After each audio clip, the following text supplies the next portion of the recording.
کے اندر مکمل کرنا چاہتا ہوں کہ جب جناب سید الشہداء نے آغوش میں لیا نا سید الشہداء کو، جناب رسول خدا نے آغوش میں لیا سید الشہداء، توجہ ہے میں کہ میرے ساتھ آغوش میں لیا، جناب جبرائیل آئے کہا کہ یا رسول اللہ، اللہ آپ سے پوچھ رہا ہے کہ یہی آپ کا نواسہ میدان کربلا کے اندر بھوکا پیاسا ذبح کر دیا جائے گا۔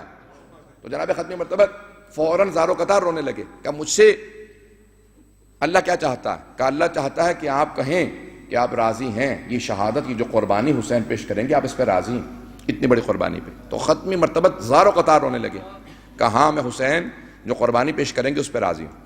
کہا اب آپ علی سے، فاطمہ سے اور حسن مجتبیٰ تینوں سے سوال کریں گے۔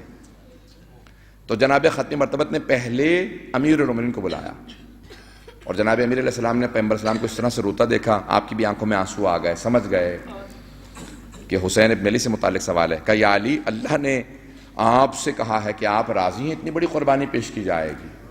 تو جناب امیر علیہ السلام کی آنکھوں میں آنسو آئے کہ ہاں حسین کی قربانی اتنی بڑی آزمائش، اس پہ راضی۔ اب کہا کہ آپ کس سے؟ کہا کہ اب حسن مجتبیٰ کو پہلے بلاؤں گا۔ جب اللہ نے عصمت کے اندر تقسیم کرتے ہوئے باہر نہیں رکھا تو پھر سوال کرنے میں کیسے باہر رکھ سکتا؟ اب کوئی یہ نہ کہے کہ حسن مجتبیٰ صرف 1 برس کے ہیں، 1.5 برس کے ہیں، کیوں سوال کیا جا رہا ہے؟ نہیں، جو عصمت کے پروردہ ہیں ان کی سن کو نہیں دیکھا جاتا۔ 1.5 برس کے ہیں، سوال کیا۔ اب دیکھیں امام حسن مجتبیٰ نے اپنی عصمت کے تقاضوں کو اور بچپنے کو دونوں کو سامنے رکھتے ہوئے جواب دیا کہ بیٹا آپ کے اس بھائی کو میدان کربلا میں بھوکا پیاسا، غربت کے عالم میں، مظلومیت کے عالم میں پیاسا ذبح کر دیا جائے گا۔ تو کہا کہ نانا میں اپنے بھائی کا ساتھ دوں گا۔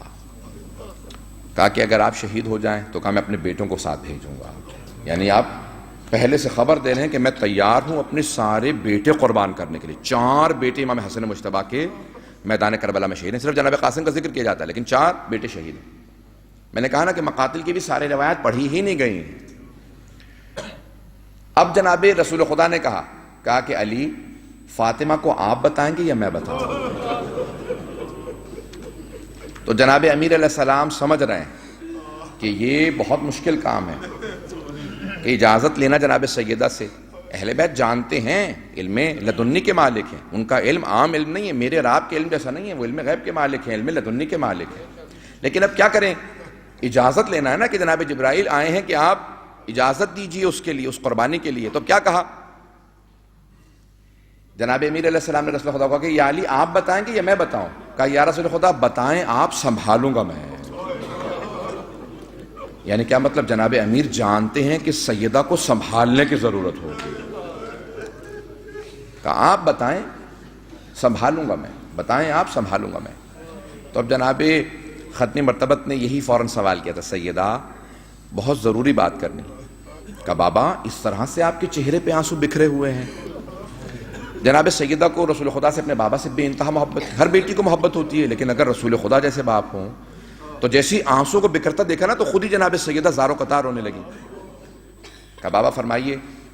تو پیغمبر اسلام نے تفصیل سے بتایا مصائب کو کہ کیا کچھ ہوگا۔ کہا کہ سیدہ پروردگار پوچھ رہا ہے کہ آپ راضی ہیں، اجازت دیتی ہیں اس قربانی کے لیے؟ روایت کے الفاظ ہیں کہ بی بی بے ہوش ہو کے بعد میں گریں، پہلے کہا راضی۔ پتہ نہیں میں بات کو پہنچا پایا ہوں یا نہیں، یعنی بی بی پھر اس کیفیت میں نہیں تھی، بے ہوش ہو کے گر گئیں کہ اتنے مصائب۔ جب ہوش میں آئیں تو ایک سوال کیا،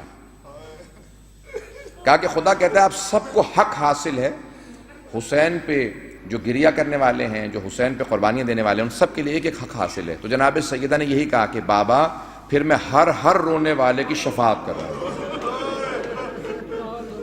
کوئی بھی جو رونے والا ہوگا اس کی میں شفاعت کروں گا۔ جناب سیدہ کے جملے روایت چھٹے امام علیہ السلام سے، میں تفصیل میں نہیں جا سکتا۔